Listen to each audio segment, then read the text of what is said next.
میرے دوستوں، بزرگوں، عزیزوں، سارے فتنوں اور سارے اختلافات کا اصل سبب یہ ہے کہ مسلمان کا مقام، مسلمان کا اکرام دلوں سے نکل چکا ہے۔ حالانکہ ایک ادنا مومن کی تحقیر، ایک ادنا مسلمان کی تحقیر بھی آدمی کو گمراہی کے راستے پر ڈال دیتی ہے۔ اس زمانے میں مسلمان کا اہانت اور اس کی تحقیر یہ ایک عام مزاج بن گیا ہے۔ یہ سارے فتنوں کی اصل جو یہ ہے کہ مسلمان کا اکرام اور مسلمان کا مقام دلوں سے نکل گیا۔ اور سمجھتے تھے ایک مسلمان کا اکرام ایک مسلم ہونے کی وجہ سے کرو، مسلمان کا اکرام مسلم ہونے کی وجہ سے کرو۔ اس لیے نہیں اکرام کر رہا کہ میری قوم کا ہے، میرے قبیلے کا ہے، اس لیے اکرام کر رہا ہوں کہ یہ مسلمان ہے۔ اس لیے میں نے عرض کیا کہ مسلمان کی تحقیر یہ بڑی محرومی کا سبب بنتی ہے۔ اسے مسلمان کو حقیر سمجھنا بڑی محرومی کا سبب بنتا ہے۔ حضور اکرم صلی اللہ علیہ وسلم نے عرفات سے نکلنے میں تاخیر کی، صحابہ انتظار کرتے رہے کہ آپ کیوں تاخیر کر رہے ہیں؟ آپ انتظار کر رہے تھے اسامہ رضی اللہ تعالیٰ عنہ کا، حضرت اسامہ دیر سے آئے۔ اہل یمن نے کہا کہ اس آدمی کی وجہ سے کیوں انتظار کیا گیا؟ حضور اکرم صلی اللہ علیہ وسلم کے حضرت اسامہ کے انتظار کرنے کو حضرت اسامہ کی حیثیت سے حقیر سمجھا گیا۔ چنانچہ اس بات کے کہنے کی وجہ سے اہل یمن مرتد ہوئے۔ پوچھا گیا کہ اہل یمن کی ارتداد کا کیا سبب ہوا؟ فرمایا کہ اہل یمن کی ارتداد کا سبب ہوا حضرت اسامہ کے انتظار کو اور حضرت اسامہ کو حقیر سمجھنا۔ اسامہ رضی اللہ تعالیٰ عنہ چہرے پر چیچک کے داغ تھے، ناک پسکی ہوئی تھی، رنگ کالا تھا۔ آپ صلی اللہ علیہ وسلم ان سے ایسی محبت کرتے تھے یا کہ اپنی اولاد سے محبت کرتا ہوگا۔ اہل یمن نے اتنا کہہ دیا کہ ان کی وجہ سے کیوں اہتمام کیا گیا، بس یہ اہل یمن کے مرتد ہونے کا سبب بنا۔ اس لیے بہت ڈرنا چاہیے کسی مسلمان کی تحقیر نہ ہو۔ میں عرض کہتا ہوں اختلاف کے زمانے میں حقارت کا ہونا ایک عام بات ہو گئی ہے۔ اختلاف تو ہوگا لیکن کسی مسلمان کی تحقیر نہ ہو۔ اختلاف رحمت ہے، مخالفت عذاب اور مصیبت ہے۔ عذاب اور مصیبت اس لیے ہے کہ آپس کی اختلاف کی وجہ سے، ایک دوسرے کی مخالفت کی وجہ سے غیر نصرتیں رک جائیں گی۔ اس کے میرے دوستو عزیزوں، مسلمان سے درگزر کرنا اور مسلمان کو معاف کرنا یہ ہر مسلمان کا حق ہے۔ حق تو یہ ہے کہ مسلمان کے لیے اپنی دنیاوی حق کو معاف کر دے۔ حق تو یہ ہے کہ مسلمان کے دنیاوی حق کو معاف کر دے۔ لیکن اس زمانے میں آپس میں نفرتیں اور اختلافات دین کی بنیاد پر ہیں، حالانکہ دین کسی کی جاگیر نہیں ہے۔ میں کچھ کہنا چاہتا ہوں، اگر آپس کا جھگڑا کسی زمین پر ہو تو کہا جا سکتا ہے کہ ہاں بھائی یہ فریق حق پر ہے یا نہ حق پر ہے، لیکن دین پر جھگڑنا اور اپنا حق لینے کی کوشش کرنا، دین تو کسی کی جاگیر ہے نہیں۔ جھگڑے تو جاگیر پر، جائیداد پر ہوا کرتے ہیں۔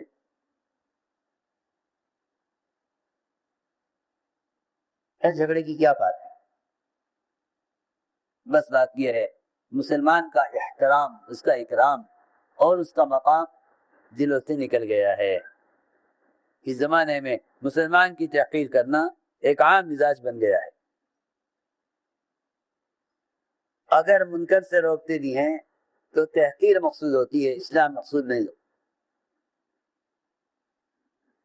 اگر کسی کو منکر سے روکتے بھی ہیں تو تحقیر مقصود ہوتی ہے، اسلام مقصود نہیں ہوتا، کیونکہ جو بھی منکر سے روکنے میں ذرہ برابر بھی کسی مسلمان کی تحقیر کا ارادہ کرے گا، اس کے نہی منکر، اس کا منکر سے روکنا مؤثر نہیں ہوگا، کیونکہ وہ خود منکر کر رہا ہے، وہ خود منکر کر رہا ہے، اس لیے اس کو منکر سے روکنا مؤثر نہیں ہوگا۔ ہم گئے بنگلہ دیش تمام، وہاں ایک اس کے ساتھ ایک بڑے عالم سے ملاقات ہوئی، اس سے کہنے لگے، یہ میں ایک واقعہ سناتا ہوں، کیا بات، کہنے لگے کہ میں جب، اب تو ماشاءاللہ بڑی عمر کے ہیں، کہنے لگے میں ایک زمانے میں بنگلہ دیش کی ایک مسجد میں امامت کرتا ہوں، اب تو وہ بڑے متعین ہیں، میرے سے مسجد میں امامت کرتا تھا، غالباً عشاء کی نماز میں نے پڑھائی، عشاء کی نماز کے بعد سلام پھیرا، دیکھا کہ پہلی صف میں حضرت مولانا اسعد مدنی رحمۃ اللہ علیہ،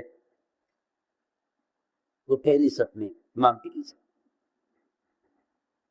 کہنے لگے صاحب تو مجھے خیال آیا کہ اگر میں پہلے دیکھ لیتا حضرت کو تو نماز پڑھواتا، خیر نماز ہو گئی، نماز کے بعد ملاقات کی حضرت سے، حضرت نے فرمایا کہ مجھے آپ سے اس بات کہی ہے، یہ فرمائی کہ نہیں یہاں نہیں،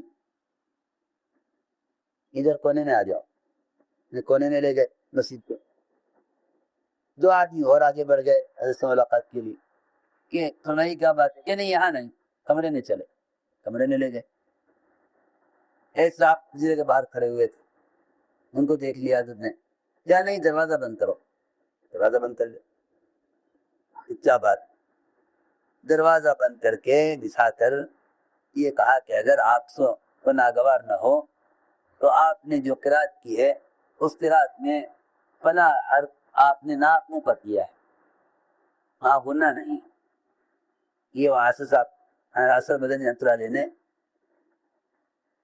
امام صاحب کو حجرے میں لے جا کے دروازہ بند کر کے اتنا کاننے کا، آپ کی قرات بہت اچھی ہے لیکن اس نے ایک غلطی ہے،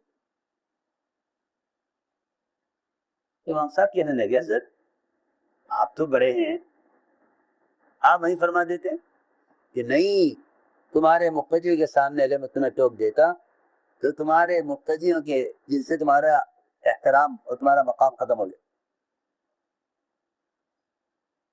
یہ تھی بڑھ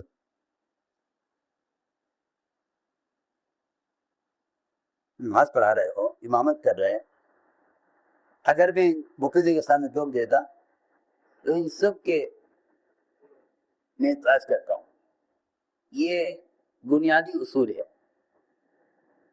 یہ بنیادی اصول ہے کہ کسی کی اصلاح کرنے میں اکرام کو مقدم رکھو، تو اکرام کا تقاضا یہ ہے کہ ایسا کوئی راستہ اختیار نہ کرو جس سے کسی مسلمان کی تذلیل ہو، کیونکہ جب مسلمان اپنے مقام سے گر جائے گا تو جو خیر اس کے ذریعے سے آنی ہے وہ خیر بھی ضائع ہو جائے گی۔ حضرت عمر رضی اللہ فرمایا اپنے غلام اسلم سے کہ دروازے پر رہنا، اندر کوئی نہ آئے، دروازے پر رہنا، اندر کوئی نہ آئے۔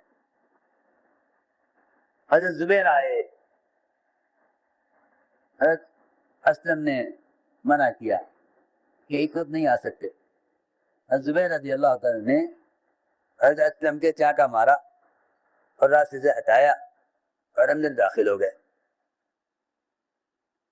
ایک غلام امین کو روک رہا، ایک غلام ہے امین کو باہر جانے سے مجھے روکا، زبیر کا مقام بہت اونچا، حضرت اسلم نے دروازہ کھول دیا، وہ اندر آ گئے، حضرت نے پوچھا کیا ہوا، حضرت اسلم نے فرمایا میں نے ان کو کہا تھا کہ ابھی نہ آئیں، امین مشغول ہیں، یہ مجھے چانٹا مار کے اندر آ گئے۔ حضرت عمر نے فرمایا حضرت زبیر سے کہ اے زبیر یہ بات یاد رکھو، جب جنگل کا کوئی جانور زخمی کر دیا جاتا ہے تو پھر درندے اس کو پھاڑ کھاتے۔ جنگل کا کوئی جانور زخمی کر دیا جاتا ہے بڑے درندے اس کو پھاڑ کھاتے۔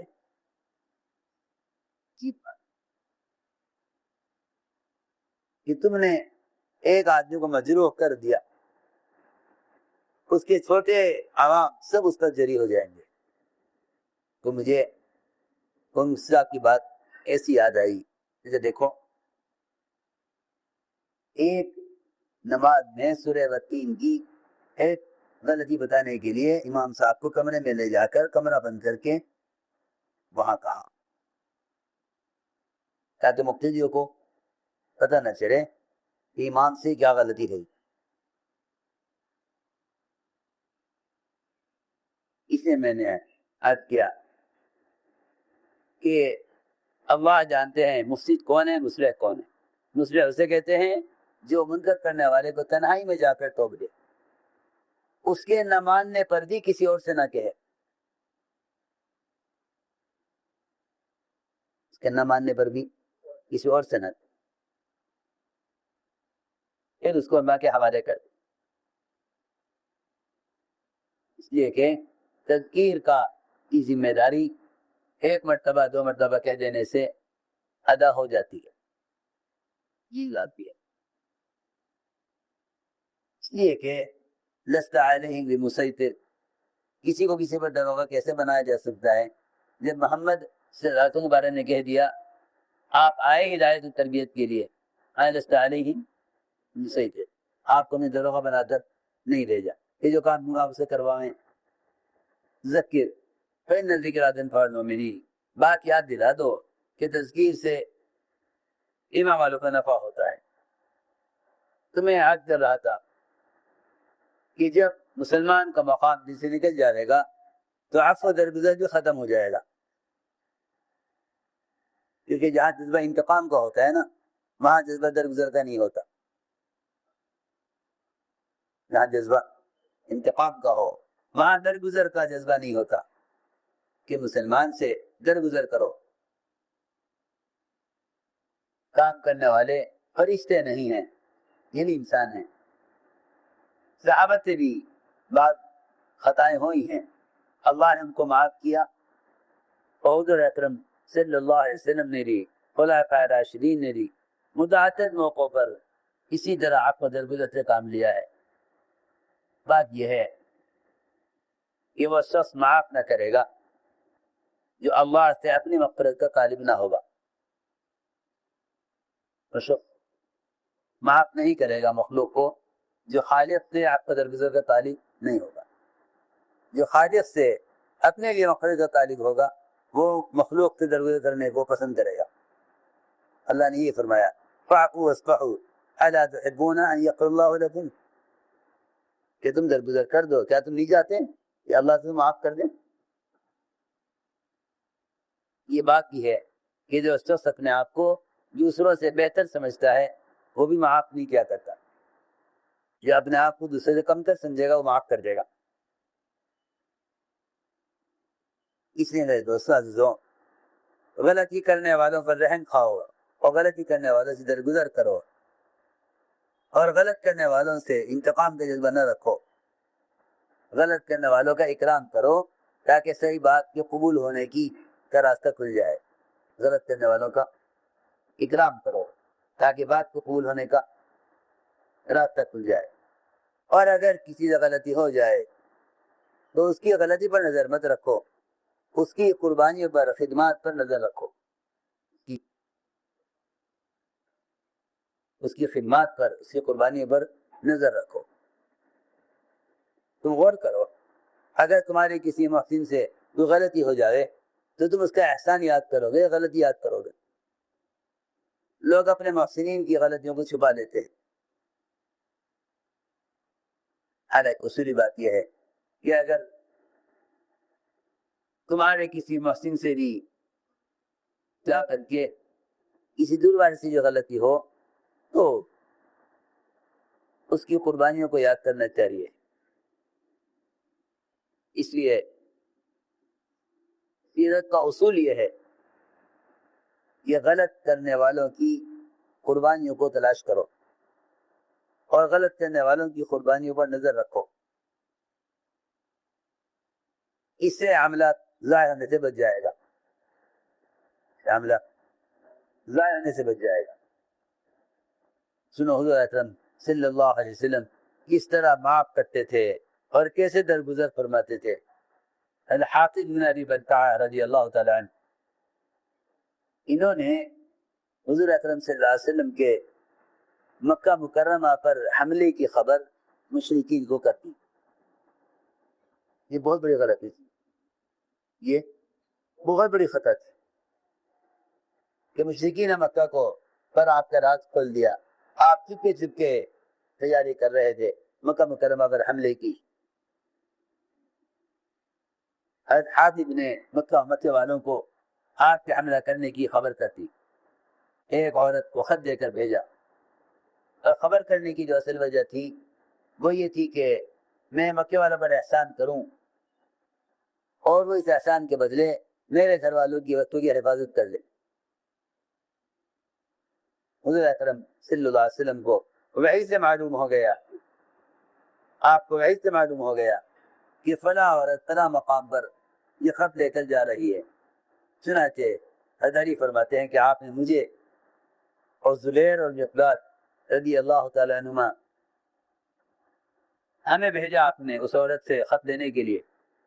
فرمایا کہ جاؤ فلاں فلاں مقام پر جاؤ، روضہ خاک جگہ کا نام ہے، وہاں جاؤ، وہاں تمہیں ایک عورت ملے گی، اس کے بعد ایک خط ہے وہ لیتے آؤ.